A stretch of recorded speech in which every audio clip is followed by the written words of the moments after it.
தென்கட்சி கோ சாமிநாதன் ஐயா அவர்களின் இன்று ஒரு தகவல். நகைச்சுவை கதைகள். ஆந்திர நாட்டில் ஒரு அரசர் இருந்தார். அந்த அரசர்கிட்ட ஒரு அமைச்சர் இருந்தார். அந்த அமைச்சர் பேரு ராயண பாஸ்கர். அவர் ஒரு பெரிய அறிவாளி. அது மட்டும் இல்ல, மிகச்சிறந்த கொடையாளி. யார் எது கேட்டாலும் இல்லைன்னு சொல்ல மாட்டாராம்.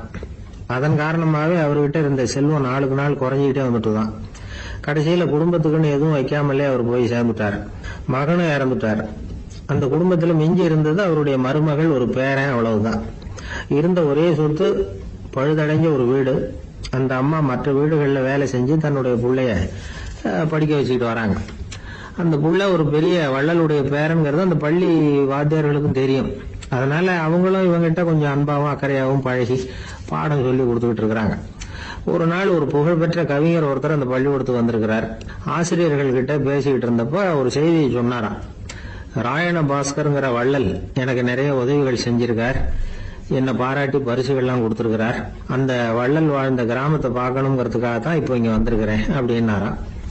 ஆசிரியர் உடனே இந்த பையனை கூப்பிட்டு, இதை பாருங்க, இவன் யாரு தெரியுமா, நீங்க குறிப்பிடுகிற அந்த வள்ளலின் பேரன் அப்படின்னு அறிமுகப்படுத்தினாராம்.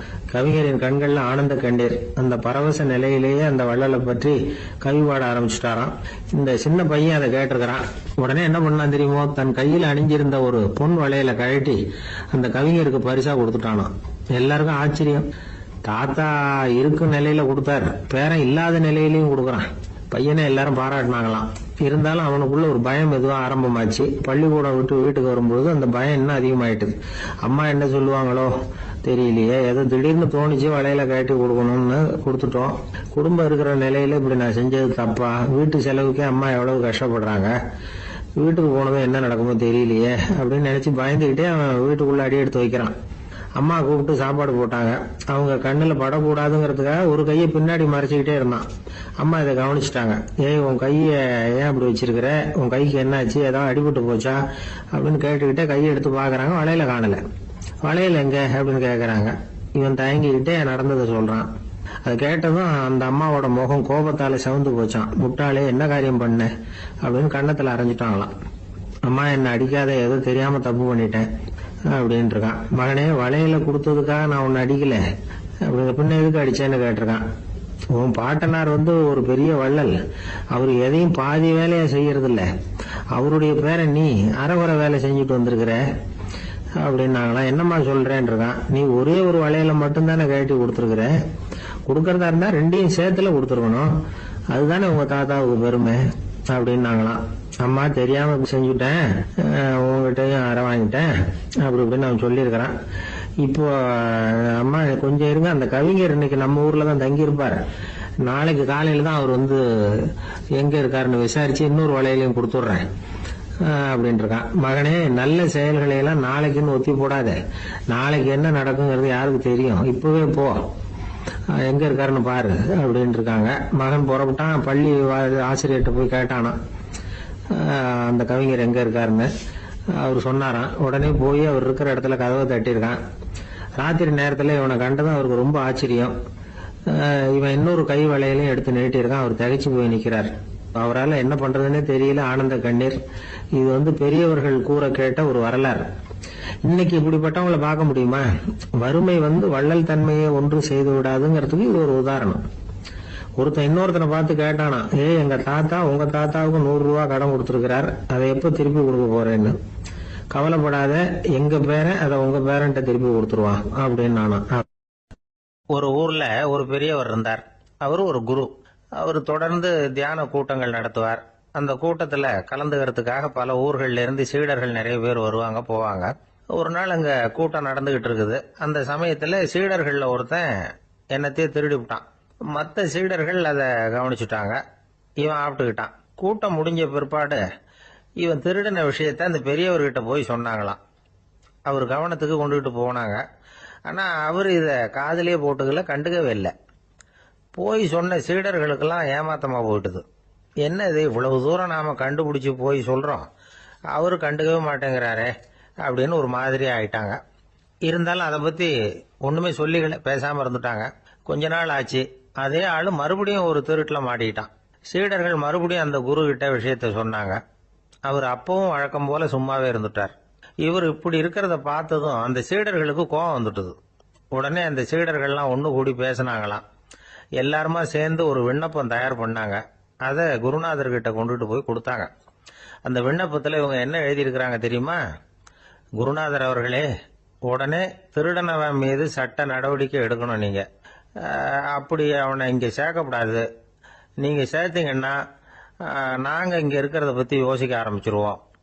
அவனை இந்த மடத்தை விட்டே துரத்தி பண்ணணும். நீங்க அவனை வெளியில அனுப்புங்க, இல்லைன்னா நாங்க அத்தனை பேரும் வெளியில போயிடுறோம். இப்படிதான் அந்த விண்ணப்பத்தில் எழுதியிருக்கிறாங்க. குரு அந்த விண்ணப்பத்தை வாங்கி படிச்சு பார்த்தார். அதுக்கப்புறம் அதை எழுதின அத்தனை பேரையும் கூப்பிட்டாரு. எல்லாரும் இப்படி வாங்கன்னாரு. வந்தாங்க.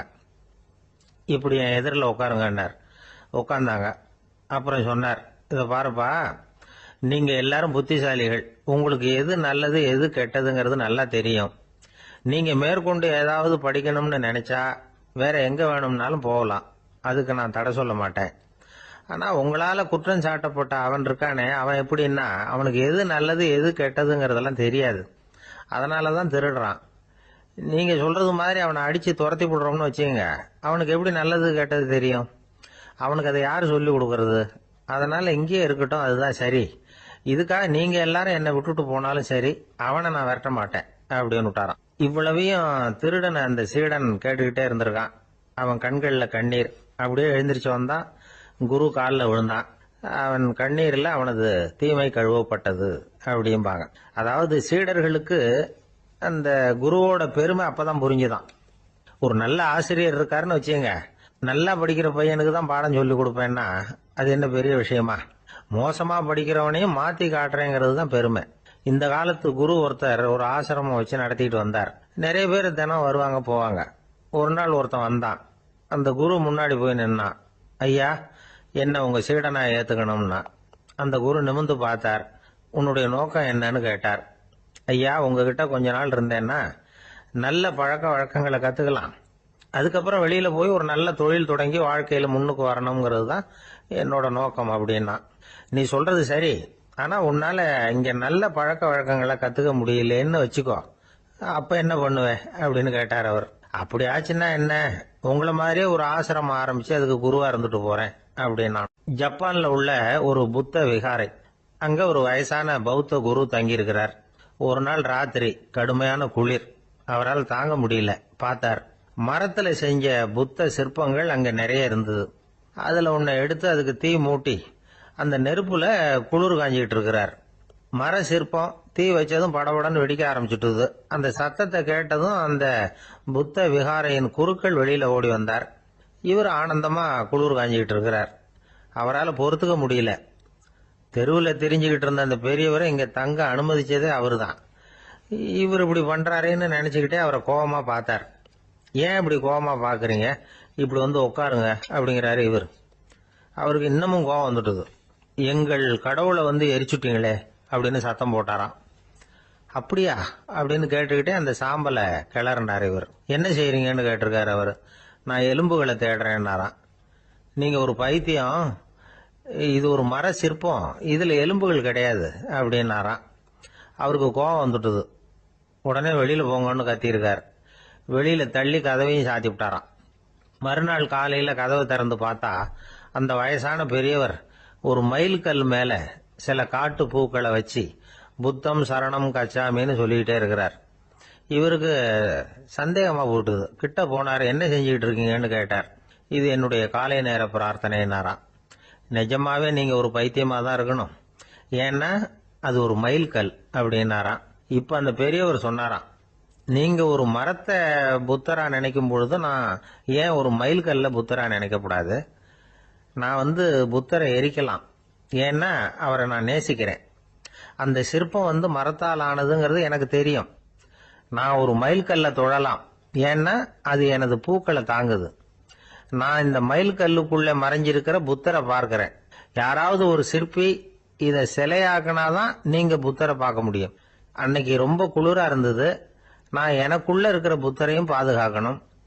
உள்ளே இருக்கிற புத்தரை காப்பாத்துறதுக்காக வெளியில உள்ள புத்தரை எரிக்கலாம், அதுல ஒன்றும் தப்பு இல்லை.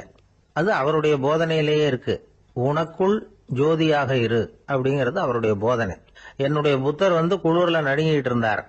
அந்த மர சிற்பங்கள் வெயில் மழையில உணர்ச்சி இல்லாம இருந்தது, அதனால அப்படி பண்ணினேன். ஆனா நீங்க என்ன பண்ணீங்க? நான் ஒரு மர புத்தரை எரிச்சதுக்காக உயிருள்ள புத்தரை வெளியில தள்ளி கதவை சாத்தினீங்க அப்படின்னாரு அந்த பெரியவர். உண்மையான பக்திங்கிறது இதுதான். அதாவது உனக்குள் ஜோதியாக இரு அப்படின்னு புத்தர் சொன்னார் இல்லையா, அது மாதிரி தனக்குள் ஜோதியாக இருக்கிற இந்த காலத்து ஆசாமிகள் நிறைய பேர் உண்டு. எப்பவும் போதையிலேயே இருக்கிறவங்க. ஒரு நாள் நடு ராத்திரி ஒரு மது கடையில ஒரு ஆள் அங்குள்ள சிப்பந்திகள் கிட்ட கேட்டுட்டு இருக்கிறான். மறுபடியும் இந்த கடை எப்போ திறப்பாங்கன்னு கேட்டானா. நாளைக்கு காலையில 8 மணிக்கு திறப்பாங்க அப்படின்னு நானா அங்க இருந்த ஆள். அவன் திருப்பி திருப்பி அதையே கேட்டுக்கிட்டு இருக்கான். இவனுக்கு பதில் சொல்லி சொல்லி அழுத்து போச்சு. அதான் சொல்றேன் ஐயா, நாளைக்கு காலையில வா அப்படின்னாங்களாம். அதுக்கு இவன், நான் வர்றதுக்காக கேட்கலையா, நேத்திக்கு வந்தவன் உள்ளேயே மாட்டிக்கிட்டேன், வெளியில போறதுக்காக கேட்டேன் அப்படின்னு நானா. எனக்கு தெரிஞ்ச ஒருத்தர் இருக்கார். அவரு ஒரு பெரிய காவல்துறை அதிகாரி, ரொம்ப கண்டிப்பானவர். அவரை கண்டாவே எல்லாரும் பயப்படுவாங்க. அப்படிப்பட்டவர் வீட்டுக்கு போனா அப்படியே அடியோட மாறிடுவார். அங்க போய் பாத்தீங்கன்னா குழந்தைகளோட குழந்தையா அவர் விளையாடிட்டு இருப்பார். அலுவலக சமயத்துல பாத்தீங்கன்னா குதிரை முதுகுல அவர் உட்கார்ந்துருப்பார். வீட்டுல பாத்தீங்கன்னா அவரு முதுகுல குழந்தை உட்கார்ந்துருக்கும். அவரு குதிரை மாதிரி போயிட்டு இருப்பார். இது எப்படிங்க முடியுது உங்களால அப்படின்னு கேட்டாங்க. அது ஒண்ணுமில்ல, இங்க வீட்டுக்கு வந்த உடனே என்னோட மனசை தனியா எடுத்து வச்சிருவேன் அப்படின்னார். அது என்னங்க உங்க சட்டப்பயிலியா இருக்குது மனசு, அது தனியா எடுத்து வைக்கிறதுக்கு அப்படின்னு கேட்டாங்க. அப்படி இல்லைங்க, இது ஒரு பயிற்சி, மனப்பயிற்சி, அவ்வளவுதான் அப்படின்னார். இப்படி சமயம் பார்த்து மனசை தனியா வச்சுவிட தெரிஞ்சவங்க வாழ்க்கையில எப்பவும் உற்சாகமா இருப்பாங்க அப்படிங்கிறது பெரியவங்க கருத்து. ஒரு டாக்டர் ஆஸ்பத்திரியில இருக்கிற வரைக்கும் டாக்டரா இருக்கலாம். அவர் மனைவிகிட்டையும் அவர் டாக்டரா இருக்க வேண்டிய அவசியம் இல்லை. ஒரு வக்கீல் வந்து கோர்ட்ல இருக்கிற வரைக்கும் வக்கீலா இருக்கலாம். வீட்டுக்கு வந்ததுக்கு அப்புறமும் வக்கீலா இருக்க வேண்டிய அவசியம் கிடையாது. வீட்டுல வந்து குழந்தைகள் கிட்ட விளையாடும் பொழுதும் அதுகள் கிட்ட ஃபீஸ் கேட்டுட்டு இருக்க கூடாது. நாம எப்படி இருக்கணும்னு பெரியவங்க சொல்றாங்கன்னா, மனசோட சேரக்கூடாதான். அப்படி சேராம வாழ்க்கையை கவனிக்கணுமா. மனசை அப்படியே தனியா எடுத்து பக்கத்துல வச்சுடணும். அப்படின்னா அதை அப்படியே தூக்கி எறிஞ்சுடு அப்படின்னு அர்த்தம் இல்லை. ஏன்னா மனசுங்கிறது நமக்கு உபயோகப்படக்கூடிய ஒண்ணுதான். எப்ப அது தேவையோ அப்பப்போ எடுத்து உபயோகப்படுத்திக்கணும். தேவைப்படுறப்போ எடுத்து கண்ணாடியை மாட்டிக்கிறோம்ல, படிக்கும் பொழுது கண்ணாடி தேவைப்படுது, எடுத்து மாட்டிக்கிறோம் இல்லையா, அது மாதிரி கணக்கு போடுறதுக்கு மனசு தேவை. கடைக்கு போய் ஒரு பொருள் வாங்குறோம், காசு கொடுக்குறோம், மீதி சில்லறை சரியா இருக்கா அப்படின்னு எண்ணி பார்த்து வாங்க வேண்டியிருக்கு. அந்த சமயத்துல மனசை எடுத்து தனியா வச்சுட்டேன் அப்படின்னு சொல்லிட்டு இருக்க கூடாது. பரீட்சைக்கு படிக்க வேண்டியிருக்குது, படிச்சதையெல்லாம் அப்படியே நினைவுல வச்சுக்க வேண்டியிருக்கு. அந்த சமயத்துல மனசை தூக்கி எறிஞ்சுட்டேன் சார் அப்படின்னு சொல்லிட்டு இருக்க கூடாது. அப்படி சொன்னா பரீட்சை நம்மளை தூக்கி எறிஞ்சிடும். அதனால தேவைப்படுறப்போ மனசை உபயோகப்படுத்தணும், தேவையில்லாதப்போ அது தனியா ஓய்வு எடுத்துக்க விட்டுடணும். இப்படி நாம பழக்கப்படுத்திக்கிட்டா வாழ்க்கைங்கிறது நமக்கு புதுசா தெரியுமா. மனசுக்கும் ஒரு சக்தி கிடைக்கும். எந்திரங்களுக்கு ஓய்வு கொடுக்கற மாதிரி மனசுக்கும் ஓய்வு கொடுக்கணும், இல்லைன்னா அது களைச்சு போயிடும். குழந்தைகள் மனசை சுமந்துகிட்டு இருக்கிறது இல்ல. இது முதியவர்கள் குழந்தைகள் கிட்டே இருந்து கத்துக்க வேண்டிய ஒரு பாடம்.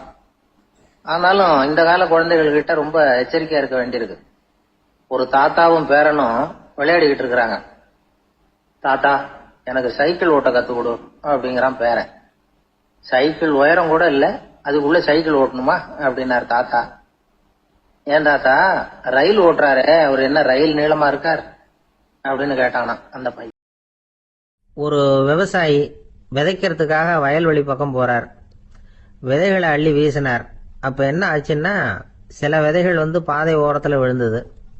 சில விதைகள் முள் செடிகள் மண்டி இருந்த புதருக்கு இடையில விழுந்தது. சில விதைகள் நல்ல நிலத்துல விழுந்தது. பாதை ஓரத்துல விழுந்த விதை என்ன ஆச்சுன்னா, அதெல்லாம் பறவைகள் கண்ணில் போட்டுட்டுது. உடனே உட்காந்து கொத்தி தின்னுட்டு போட்டுது. அதிகமா மண் இல்லாத பாறை பகுதியில் விழுந்த விதையெல்லாம் லேசா வேர் விட்டு முளைக்க ஆரம்பிச்சுது.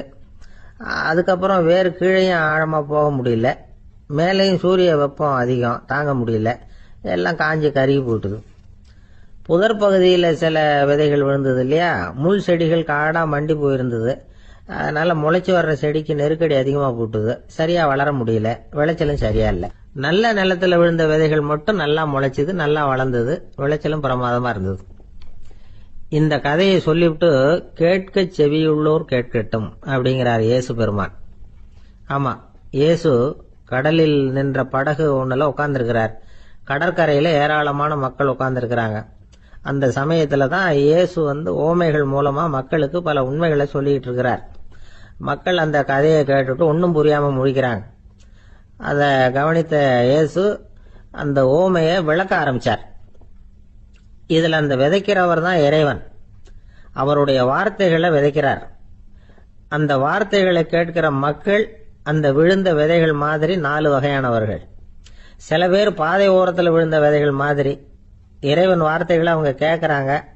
ஆனால் தீய எண்ணங்கள் செய்கைகள் மூலமாக விதைக்கப்பட்ட வார்த்தைகள் அழிஞ்சு போடுது. இறைவன் வார்த்தைகளை கேட்ட உடனே மகிழ்ந்து போய் உடனே சில பேர் அதை ஏற்றுக்கிறாங்க. இவங்கெல்லாம் அந்த பாறை பகுதியில் விழுந்த விதைகள் மாதிரி. அதனால் இவங்கெல்லாம் வேறு இல்லாதவங்க.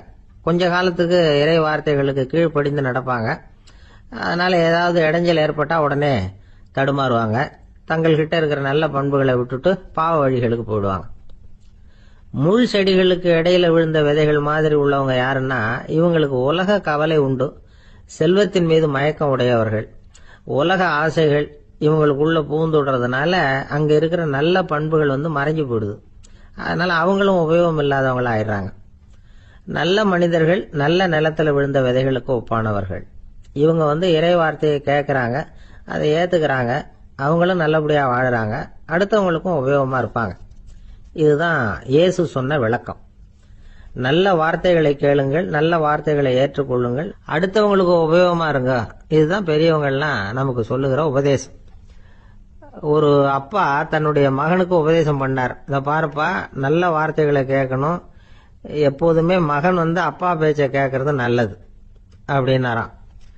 நீ ஏதாவது ஒரு தப்பு பண்ணா என் தலையில ஒரு முடி நரைச்சி வெள்ளையா போடும்பா, நீ செய்யற ஒவ்வொரு தப்புக்கும் என் தலையில ஒவ்வொரு முடி வெள்ளையாயிடும் அப்படின்னாராம். ஒரு ஊர்ல ஒரு பெரிய ஞானி இருந்தார். அவர் படுக்கையில் இருந்தார். இன்னும் கொஞ்ச நேரம்தான் அவர் இந்த உலகத்தில் இருக்க போறார். அவரை சுற்றி ஏகப்பட்ட கூட்டம். ஏற்கனவே அவருடைய உபதேசங்களை கேட்டவங்க பல பேர் அவரை சுற்றி நிற்கிறாங்க. அந்த ஞானி மெதுவாக கண்ணை திறந்து பார்க்குறார். எல்லாரும் அவருடைய கடைசி வார்த்தையை கேட்கறதுக்காக அவளோட காத்துக்கிட்டு இருக்கிறாங்க. அந்த ஞானி மெதுவாக பேச ஆரம்பித்தார். நான் என்னுடைய வாழ்நாள் பூராவும் உங்களுக்கு நிறைய போதனைகள் சொல்லிக்கிட்டு இருக்கிறேன். பேரானந்தம், மகிழ்ச்சி, தியானத்தன்மை, இதை பற்றியெல்லாம் சொல்லியிருக்கிறேன். இப்போ நான் வேற ஒரு கரைக்கு போய்கிட்டு இருக்கிறேன். நான் இனிமேல் இந்த கரையில் இருக்க மாட்டேன்.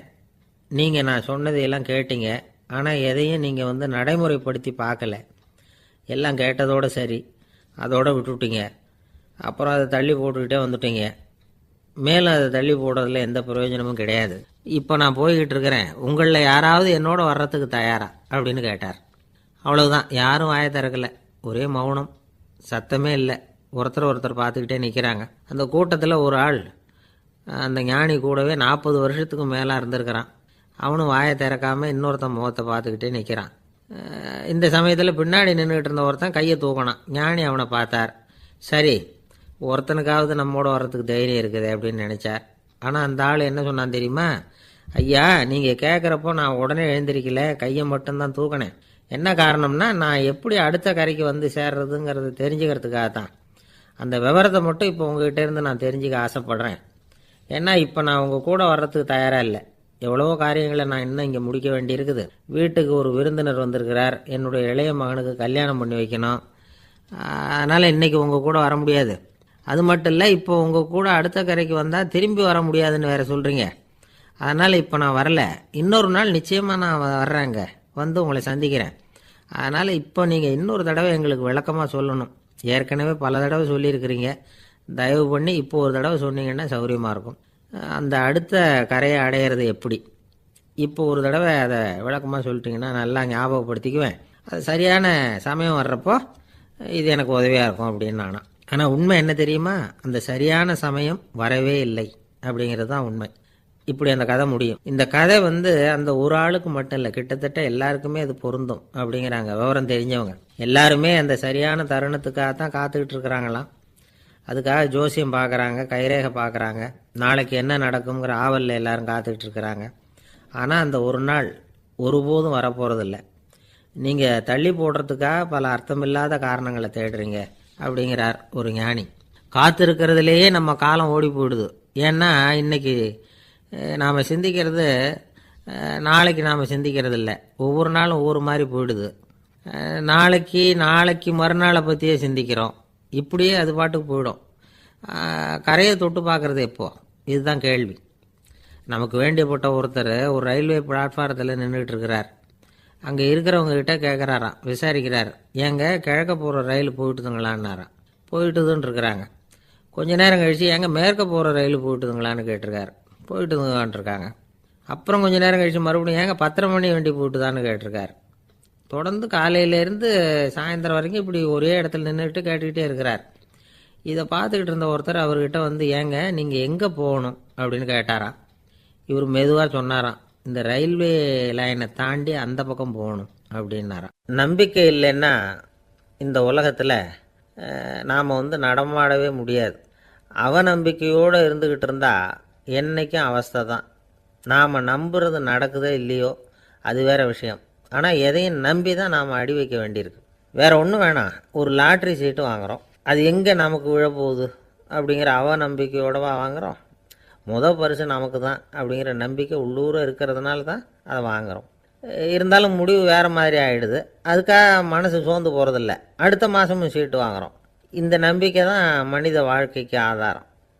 ஒரு கடையில் போய் டீ சாப்பிட்றீங்க, அந்த டீ நல்ல டீ தானா, அதில் விஷம் கலந்துருக்குமா அப்படிங்கிற சந்தேகம் வந்துட்டுதுன்னு வச்சுங்க. அதுக்கப்புறம் அதை எப்படி நீங்கள் சாப்பிட முடியும்? நம்பி தான் சாப்பிட்ணும். ரயில் ஒழுங்காக போய் சேருங்கிற நம்பிக்கை இருக்கிறதுனால தான் அதில் ஏறி உட்காடுறோம். லெட்டர் ஒழுங்காக போய் சேருங்கிற நம்பிக்கை இருக்கிறதுனால தான் பெட்டியில் போடுறோம். சரி, நம்ம கதையெல்லாம் நம்மளோட இருக்கட்டும். மனித நம்பிக்கை எந்த அளவுக்கு உறுதியாகவும் அறிவுபூர்வமாகவும் இருக்கணுங்கிறதுக்கு அலெக்சாண்டர் வாழ்க்கையில் நடந்த ஒரு சம்பவத்தை உதாரணமாக சொல்லலாம். இந்த உலகத்தையே ஜெயிக்கணும்னு புறப்பட்டார் அலெக்சாண்டர். ஒரு கட்டத்தில் அவர் சிட்னஸ் நதி கரைக்கு சேர்ந்தார். அந்த சமயத்தில் அவருக்கு கடுமையான நோய் வந்துட்டுது. அவர் கூடவே வந்திருந்த கிரேக்க வைத்தியர்கள் என்னென்னமோ முயற்சியெல்லாம் பண்ணி பார்த்தாங்க. இருந்தாலும் அலெக்சாண்டருக்கு வந்திருக்கிறது என்ன நோய்ங்கிறத அவங்களால கண்டுபிடிக்க முடியல. ஏன்னா அந்த பகுதியில் உள்ளவங்களுக்கு மட்டுமே அதிகமாக வரக்கூடிய ஒரு வினோதமான நோயாக இருந்தது அது. ஆனால் அவர் இருக்கிற இடம் எதிரியோட இடம், பாரசீக மன்னனோட ஆளுகைக்கு உட்பட்ட இடம். என்ன பண்ணுறது அப்படின்னு எல்லாரும் யோசனை பண்ணாங்க. பாரசீக மன்னனோட அரண்மனையில் இருக்கிற வைத்தியர் வந்தால் இந்த நோயை குணப்படுத்தி விடுவார் அப்படின்னு சொன்னாங்க. இருந்தாலும் எதிரியோட நாட்டில் இருக்கிற வைத்தியரை கூப்பிட்டு எப்படி நம்பி வைத்தியம் பார்க்க சொல்கிறது அப்படின்னு சொல்லி எல்லோரும் தயங்கினாங்க. ஆனால் அலெக்சாண்டர் தயங்கலை. பரவாயில்ல, அழைச்சிட்டு வாங்கன்னு விட்டார். உடனே அவரை போய் அழைச்சிட்டு வந்துட்டாங்க. அவர் வந்தார். அலெக்சாண்டர் உடம்பை பரிசோதனை பண்ணி பார்த்தார். சரி, இதை குணப்படுத்தி விடலாம், பயப்பட வேண்டியதில்லை. ஆனால் இதுக்கு ஒரு மூலிகை ரசம் தயார் பண்ணி கொடுக்கணும். நான் போய் அதை தயார் பண்ணிக்கிட்டு 2 நாளில் திரும்பி வந்துடுறேன் அப்படின்னு சொல்லிவிட்டு போனார் அந்த வைத்தியர். அதே மாதிரி 2 நாளில் திரும்பி வந்தார் மூலிகை ரசத்தோட. இதுக்கு இடையில் அலெக்சாண்டரோட தளபதிகளில் ஒருத்தர் ரகசியமாக ஒரு எச்சரிக்கை கடிதம் கொடுத்து அனுப்பியிருக்கிறான். அதை வாங்கி என்ன விஷயம்னு பார்த்தார். இப்போ உங்ககிட்ட வந்திருக்கிற எதிரி நாட்டு வைத்தியரை நம்பாதீங்கோ, அவன் கொண்டுகிட்டு வந்திருக்கிற மூலிகை ரசத்தில் விஷம் கலந்துருக்குது அப்படின்னு அதில் எழுதியிருக்கு. அதை பார்த்தார் அலெக்சாண்டர். இருந்தாலும் கொஞ்சம் கூட அலட்டிக்கலை. வைத்தியர் கொடுத்த மருந்தை வாங்கி கடகடன்னு குடிச்சுட்டார். குடிச்சுட்டு அதுக்கப்புறம் அந்த கடிதத்தில் இருந்த விஷயத்தை அந்த வைத்தியர்கிட்ட சொன்னார். வைத்தியர் திகைச்சு போயிட்டார். தன் மேலே அலெக்சாண்டர் வச்சிருக்கிற நம்பிக்கையை பார்த்து அவருக்கு ரொம்ப வியப்பு. வைத்தியர் உண்மையிலேயே நல்ல மருந்து தான் கொண்டுகிட்டு கொடுத்துருக்கிறார், அதில் விஷம்லாம் எதுவும் கலக்கலை. அதுக்கப்புறம் அலெக்சாண்டர் அந்த வைத்தியரை பார்த்து சொன்னாராம், நம்பிக்கைங்கிற அச்சாணியை ஆதாரமாக வச்சுக்கிட்டு தான் இந்த உலகம் சுற்றிக்கிட்டு இருக்குது. எனக்கு எதிரியாக இருந்தாலும் பாரசீக மன்னர் ரொம்ப பெரியவர். அப்பேற்பட்ட மன்னருடைய அரண்மனை வைத்தியர் தொழில் நேர்மை இல்லாதவராக இருக்க மாட்டார். அப்படி இருந்தால் அவரை அரண்மனை வைத்தியராக வச்சிருக்கவே மாட்டாங்க அப்படின்னு நம்பினேன். என்னுடைய நம்பிக்கை வீண் போகலை அப்படின்னாராம். இதுதான் மானுட நம்பிக்கைங்கிறது. இந்த காலத்துலேயும் இது மாதிரி இந்த மானுட நம்பிக்கையை ரொம்பவும் சாமர்த்தியமாக கையாளுகிற கெட்டிக்காரங்க சில பேர் இருக்கிறாங்க. இந்த காலத்து குரு, அவருக்கு ஒரு சிஷ்யன். குரு முன்னாடி அந்த சிஷ்யன் ரொம்ப பணிவாக நின்று, குருவே உங்கள் கையால் விஷத்தை கொடுத்தாலும் அதை வாங்கி மடமடன்னு குடிச்சிருவேன் அப்படின்னா. உன்னுடைய குரு பக்தியை மெச்சினேன் அப்படின்னார் குரு. அதுக்கு அந்த சிஷ்யன், அப்படி இல்லை குருவே, உங்ககிட்ட சிஷ்யனாக இருக்கிறத விட உங்கள் கையால் விஷத்தை வாங்கி குடிச்சு விடுறது ரொம்ப நல்லது அதனால தான் அப்படி சொன்னேன் அப்படின்னா. ஒரு தீக்குச்சி தீப்பெட்டியை பார்த்து கேட்டுதான், நாம் 2 பேரும் தானே உரசிக்கிறோம், ஆனால் நான் மட்டும் தீப்பிடிச்சி எரிஞ்சு போகிறேன், நீ அப்படியே இருக்கிறியே அப்படின்னு தான். அதுக்கு தீப்பெட்டி சொல்லியிருக்குது, உனக்கு தலையில் கணம் இருக்குது அதனால் அழிஞ்சு போகிற அப்படின்னு தான். எப்படி இருக்கு பாருங்கள் இந்த பதில். தலையில் கணம் உள்ளவங்க யாருமே சரியாக இருக்க முடியாது. எவ்வளவு பெரியவங்களாக இருந்தாலும் சரி, ரொம்ப கஷ்டம்தான் அது. கர்வம்ங்கிறது கூடவே கூடாது. இதை விளக்கறதுக்கு மகான் ஒருத்தர் ஒரு சம்பவத்தை சொல்கிறார். அர்ஜுனன் தீர்த்த யாத்திரை பண்ணானா. அப்போது தென்னிந்தியாவுக்கு வந்திருக்கிறான். ராமேஸ்வரத்துக்கு போனப்போ அங்கே இலங்கைக்கு கல்லுலாம் அடுக்கி போடப்பட்டிருந்த பாலத்தை பார்த்தானா. ஒரு சின்ன குரங்கு அதுக்கு பக்கத்தில் விளையாடிக்கிட்டு இருந்திருக்கு. அதை பார்த்துட்டு அர்ஜுனன் சிரிச்சிருக்கான். ஏன் சிரிக்கிறேன்னு கேட்டிருக்கு அந்த குரங்கு. ராமன் மிகச்சிறந்த வில் வீரன். அப்படி இருக்கிறப்போ அவன் இலங்கைக்கு அம்புகளாலேயே ஒரு பாலம் கட்டியிருக்கலாம். அதை விட்டுட்டு போயும் உன்ன மாதிரி குரங்குகளை துணையாக வச்சுக்கிட்டு இப்படி ஒரு கருங்கல் பாலத்தை கட்டியிருக்கிறானே அப்படின்னு நானா. அம்புகளால் பாலம் கட்ட முடியுமா அப்படின்னு கேட்டுதான் குரங்கு. ஏன் முடியாது, என்னால் முடியுமேன்னு இருக்கான் அர்ஜுனன். அம்பால் பாலம் கட்டலாம், இருந்தாலும் என்ன மாதிரி குரங்குகள் ஏறி நடந்தா அது தாங்குமா? அதனால தான் ராமர் கருங்கல் பாலமே கட்டினார் அப்படின்றது குரங்கு சொல்லிச்சான். அப்படியே சொல்கிற, நான் வேணும்னா இப்போ அம்புகளாலேயே ஒரு பாலத்தை கட்டுறேன், நீ அது மேலே ஏறி நடந்து பார். பாலம் விழுந்துட்டுதுன்னா நான் தீ மூட்டி அதில் குதித்து உயிர் தியாகம் பண்ணிவிடுறேன் அப்படின்னு நான் ரொம்ப கோபமாக. உடனே அந்த சின்ன குரங்கு பெரிய உருவம் எடுத்துட்டு தான் கையில் கதையோடு அர்ஜுனன் முன்னாடி நிற்கிறான் அனுமன். பார்த்தா, என்னுடைய தலைவர் ராமரையா இழிவாக பேசுகிற, நீ இப்போ பாலம் கட்டு, நான் என்னுடைய பலத்தை காட்டுறேன் அப்படின்னு அனுமன். அர்ஜுனன் தன்னுடைய காண்டிபத்தை எடுக்கிறான், சரமாரியா அம்புகளை விடுறான். அதெல்லாம் ஒன்றோட ஒன்று கோத்துக்கிட்டு அப்படியே பாலம் மாதிரி நிற்கிது. அர்ஜுனன் தலை நிமிர்ந்து நின்னான். அனுமன் உயர கிளம்பி அங்கேருந்து பாலத்தில் பொத்துன்னு இறங்கினான். பாலம் அப்படியே நொறுங்கி போச்சு தூள் தூளாக. என்ன அர்ஜுனா, இப்போ என்ன செய்ய போகிற அப்படின்னு ஏளனமா. அர்ஜுனன் தலையை தொங்க போட்டுக்கிட்டான். சொன்னபடி தீ மூட்டி அதில் குதிக்கிறதுக்காக 3 தடவை சுற்றி வந்தான். அப்போது கிருஷ்ணர் அங்கே வந்தார். என்ன அர்ஜுனா, என்ன நடக்குது, என்ன இது அப்படின்னு ஒன்றும் தெரியாத மாதிரி கேட்டார். அர்ஜுனன் வாயை திறக்கிறதுக்கு முன்னாடி அனுமன் வாயை திறந்தான், நடந்ததை சொன்னான். அர்ஜுனன் சவால் விட்டபடி உயிர் திறந்தே ஆகணும்னு அனுமன். கிருஷ்ணர் யோசனை பண்ணார். நல்லது, இந்த சவால் விட்டதுக்கும் நடந்ததுக்கும் யார் சாட்சி? பெரிய ஒருத்தரை சாட்சியாக வச்சுக்கிட்டல்லவா நீங்கள் இந்த போட்டியை நடத்தியிருக்கணும் அப்படின்னார். அதனால் என்ன, இப்போ மறுபடியும் அந்த போட்டியை நடத்திவிட்டா போச்சு, என்னால் அந்த அம்பு பாலத்தை நொறுக்க முடியாதா அப்படின்னு அனுமன். சரி, இப்போ மறுபடியும் அது நடக்கட்டும்னார் கிருஷ்ணர். அர்ஜுனன் அம்பு பாலம் அமைச்சான். அனுமன் ஏறி குதிச்சான். பாலம் அசைஞ்சு கொடுக்கவே இல்லை, அவ்வளோ உறுதியாக இருக்குது. இப்போ அனுமன் தலையை குனிஞ்சிக்கிட்டான். அர்ஜுனன் நன்றியோடு நிமிர்ந்து பார்த்தான். கிருஷ்ணருடைய தோள்கள்லேயும் முதுகள்லேயும் ரத்தம். என்ன சுவாமி, என்ன நடந்ததுன்னு நான் பதறி போய், உன் அம்பு பாலத்தை நான் தான் முட்டு கொடுத்து தாங்கிக்கிட்டு இருந்தேன். அனுமன் குதித்தப்போ என் மேலே ஏற்பட்ட காயங்கள் இவை. பின்ன உன்னுடைய அம்பு பலத்தினாலேயா பாலம் நின்றுதுன்னு நினைக்கிற அப்படின்னாராம். முதல்ல அர்ஜுனன் அப்புறம் அனுமன் 2 பேருக்குமே கர்வ பங்கம் ஆயிட்டு தான். அதாவது அவங்கக்கிட்ட இருந்த கர்வம் போயிட்டுது. யாராக இருந்தாலும் கர்வம் கூடாதுங்கிறத இதிலேருந்து நாம் புரிஞ்சுக்கணும். இந்த காலத்தில் நாமெல்லாம் எந்த விஷயத்துக்கெல்லாம் கர்வப்பட்டுக்கிட்டு இருக்கோம் தெரியுமா? 2 பெண்கள் தங்களுடைய கணவன்மார்களை பற்றி ரொம்ப பெருமையாக பேசிக்கிட்டாங்களாம். அதில் ஒரு அம்மா சொல்லியிருக்கு, என் வீட்டுக்காரர்கிட்ட எந்த சப்ஜெக்ட் கொடுத்தாலும் சரி அந்த விஷயத்தை பற்றி அழகாக 1 மணி நேரம் பேசுவார் அப்படின்னாங்களாம். உடனே இன்னொரு அம்மா, அது என்ன பிரமாதம், என் வீட்டுக்காரருக்கு சப்ஜெக்டே தேவையில்லை, விஷயமே இல்லாமல் நாள் பூரா பேசிக்கிட்டு இருப்பார் அப்படின்னாங்களாம். ஒரு காடு, நல்ல மரம்லாம் செழிச்சு இருந்தது. அப்படிப்பட்ட காட்டில் ஒரு சாது இருந்தார். அவர் எப்படின்னா எப்பவும் ஒரு மரத்தடியில் உட்காந்துருப்பார். ஏன்னா அவருடைய இருப்பிடமே அதுதான். அவர் என்ன பண்ணுவார், 3 கல் வச்சுருந்தார். செங்கல் மாதிரி இருக்கும், ஆனால் அதை விட கொஞ்சம் பெருசாக இருக்கும். எதுக்கு அந்த 3 கல்லுன்னா அதுதான் அவருடைய படுக்கை. அதாவது தூங்குறப்ப ஒரு கல்லை தலைக்கு கீழே வச்சுக்குவார், இன்னொரு கல்லை இடுப்புக்கு கீழே வச்சுக்குவார், இன்னொரு கல்லை காலுக்கு கீழே வச்சுக்குவார். உடம்பை ஒரு அப்படியே ஒரு தகட்டால் மூடிக்குவார், அப்படியே தூங்கி போடுவார். மழை பெய்யுதுன்னு வச்சுங்க, அவர் உடம்பு 3 கல் மேலே இருக்குதா, அதனால் தண்ணி அடியில் ஓடி போடும், உடம்பு நனையாது. மேலே தகடு இருக்கிறதுனால மழையும் உடம்புல படாது. அவர் தூக்கமும் கெடாது, நிம்மதியாக தூங்குவார். பகலில் அந்த 3 கல்லையும் ஒரு சேர ஒரு அடுப்பு மாதிரி வச்சு அது மேலே உட்காந்துக்குவார். அதனால் பாம்பு பூச்சி எதுவும் அவரை தொந்தரவு பண்ணுறதில்ல. அது பாட்டுக்கு நடந்து போயிடும். அவர் பாட்டுக்கு நிம்மதியாக இருப்பார். யாராவது எதையாவது கொண்டுகிட்டு வந்து கொடுத்தா அதை வாங்கி சாப்பிடுவார், அவ்வளவுதான். ஒரு நாள் அந்த நாட்டு அரசன் காட்டுக்கு வேட்டையாட வந்தான். அந்த வழியாக வந்தப்போ இந்த சாது படுத்துருக்கிறத பார்த்தான், பரிதாபப்பட்டான். ஐயோ பாவம், இவர் இப்படி இந்த கல் மேலே உடம்ப வச்சுக்கிட்டு தூங்குறாரே, என்ன பாடுபடுவார், இவரை நாம் அரண்மனைக்கு அழைச்சிட்டு போய் சுகமாக நிம்மதியாக இருக்கிறதுக்கு வழி செஞ்சு கொடுப்போம், அது ரொம்ப நல்லாயிருக்கும் அப்படின்னு நினச்சான்.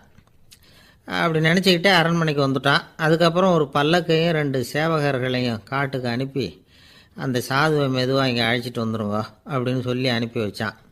இவங்க போய் அவர்கிட்ட விவரத்தை சொன்னாங்க. எனக்கு என்னத்துக்கு அரண்மனை வாசம் அப்படின்னார். இருந்தாலும் மன்னர் உத்தரவு, நீங்கள் அவசியம் வரணும் அப்படின்னாங்க இவங்க. சரின்னு சொல்லிவிட்டு வேறு வழி இல்லாமல் புறப்பட்டார். புறப்படும் பொழுது என்ன பண்ணார்னா, மறக்காமல் அந்த 3 கல், ஒரு தகடு, அதையும் எடுத்து பல்லக்கில் வச்சுக்கிட்டார். என்னத்துக்கு இதையெல்லாம் எடுத்து வைக்கிறாரு அப்படின்னு சொல்லி அவங்க யோசனை பண்ணாங்க. இருந்தாலும் அதை பற்றி ஒன்றும் கேட்கல. பேசாமல் அவரை அழைச்சிட்டு போய் அரண்மனையில் விட்டுட்டாங்க. அரசன் ஓடி வந்தான், வரவேற்றான், அறுசுவை உணவு படைத்தான். அவர் படுக்கிறதுக்கு தங்க கட்டில், பட்டு மெத்தை, இப்படி எல்லாம் ஏற்பாடு பண்ணி வச்சான். இங்கே படுத்து ஓய்வு எடுத்துக்குங்க அப்படின்னு சொல்லிவிட்டு அவன் பாட்டு போயிட்டான். மறுநாள் காலையில் வந்து பார்க்குறான், சாது படுத்துருக்கிறார். எப்படி தெரியுமா, அந்த பட்டு மெத்தை மேலே 3 கல்லையும் வச்சு வழக்கம் போலவே அது மேலே படுத்துருக்கிறார். அதுக்கு மேலே தகடு. அரசன் பார்த்துட்டு அதிர்ச்சி ஆயிட்டான். என்ன சுவாமி இப்படி அப்படின்னா, சாது சொன்னார், எனக்கு தேவையும் இல்லை குறையும் இல்லை, எல்லா இடத்துலையும் எனக்கு ஒரே மகிழ்ச்சி தான் அப்படின்னார்.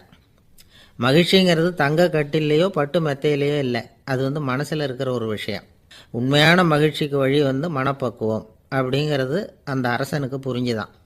இந்த காலத்தில் ஒரு சாமியார், அவரை தேடி ஒரு சீடன் வந்தான்.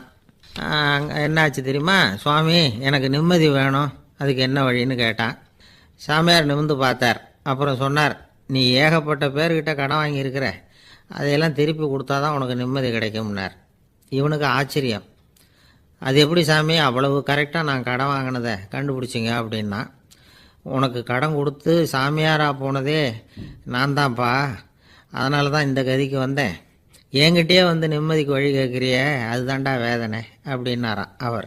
தென்கட்சி கோ சாமிநாதன் ஐயா அவர்களின் இன்று ஒரு தகவல் நகைச்சுவை கதைகளை கேட்டு ரசித்தமைக்கு நன்றி.